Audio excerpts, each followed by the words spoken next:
Auzubillahiminashaitanirrajim. Bismillahirrahmanirrahim. I am teacher Khurshid Ahmed Bhatt from High School Nogam, Zone Maur, District Kupwara. प्यारे बच्चों अस्सलाम वालेकुम रहमतुल्लाहि व बरकातुहू। प्यारे बच्चों आज हमें पढ़ना है क्लास 3 का EVS chapter number 17 families can be different. हमने पढ़ा था tell how many come let us play a game. हमने एक गेम के बारे में पढ़ा था। उस गेम में तमाम बच्चे एक सर्कल बना लेते हैं और खड़े हो जाते हैं। एक बच्चा बीच में रहता है।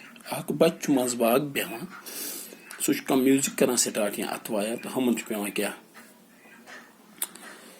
पकुन तथ अंद अंद सर्कलस अंद अंद तो तथ दौरान सह म्यूजिक कर बंद पे वन 5 4 और 2 बड़ 5 वन 4 वन 2 वन यम ग्रुप अमन ग्रुपन मज पे बच्चन पे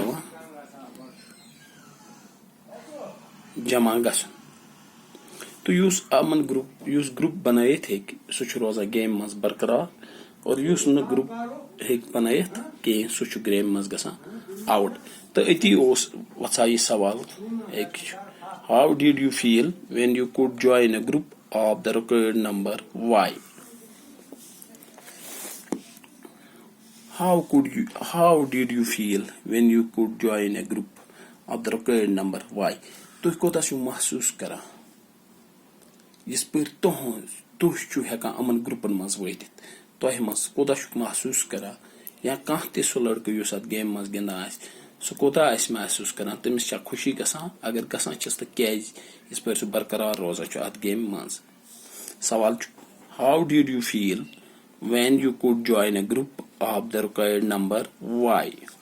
आंसर छु इकिन में लिखमत ब पढ़े answer question number 1 page number 103 पे बे वुचु तुम how did you feel when you could join a group of the required number Y.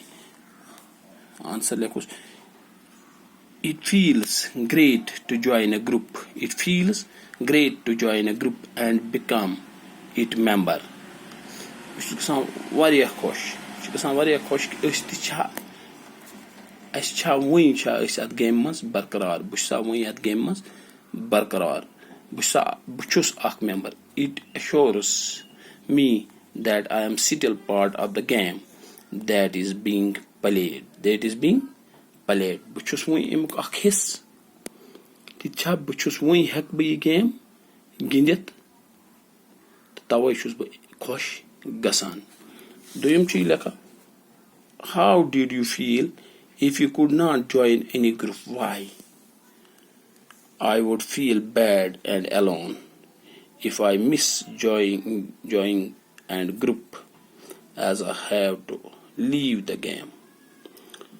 बहुस वारिया बदकिस्मत पन्निस पानस समझा बैड फील करा वारिया महसूस छु मे गसान केज बस मिस एम ग्रुप मज बह हेकुस यह ग्रुप जॉइन करित कहें तो बह गोस एम गेम मज आउट लीव बह हेकुस अत गेम मज त रोजित कहें यह हसा ना खुश बह गसान दपान तुह क्या महसूस करान इस पर तुम गेम मज आउट गोडनथ युस त बच्चे अम गेम मज आउट सह कर महसूस कि बैड अलोन बह रोदस कुन हस हेकुस अत गेम मज रोजित कहें दुख गसान पत पन्ने गेम कह गेम बसन क्रिकेट या कह हारो पे दुख गसान इथे पे ब्या हार बान अमिस पे तो यमिस गेम मज पे नेरन पे with home do you like to be more. Yes I like to be with people and make new friends every now and then बहुत कर पसंद लूकन सत वथन बेहन लूकन सत रोजन बे नई दोस्त यार बनावनस मज। यम 3 सवाल कर आज ब्याक चूरम how would you feel if you always had to be alone. I like to spend time with my sister and friends. How would you feel if you always had to be alone. अगर तुम कुन बह कर पसंद प्रत कह कर पसंद बस गर कुन बस पे बेन सत गिंदा या पे बायन सत गिंदा या पे दोस्तन सत गिंदा बस कुन चाह रोजन कहें तो बस चाह कुन रोजन कहें। with whom I like to spend time with my sister and friends। ये बह गर बह पन टाइम गुजारान कस सत पन्ने बिन सत गिंदान तो बे पन्न दोस्तन सत. Question number 5. How would you feel if you always had to be alone? I would feel lonely and sad if I always need to be alone. अगर हसा बह कुन आस बह हसा महसूस करान मे हसा छुन मज यवान गर कहीं तेल कुनसी बेहनस नीड टू अलोन मे ये जरूरत आस कुन बेहनस मे छन बासा कि कुन इंसान छुन कुन शूबान कहीं ते. यम 4 सवाल गो यम कर 5 सवाल आज वुच बे how did you feel when you could join a group of the required member? Why? Answer: it feels great to join a group and become its member. It assures me that I am still part of the game that is being played.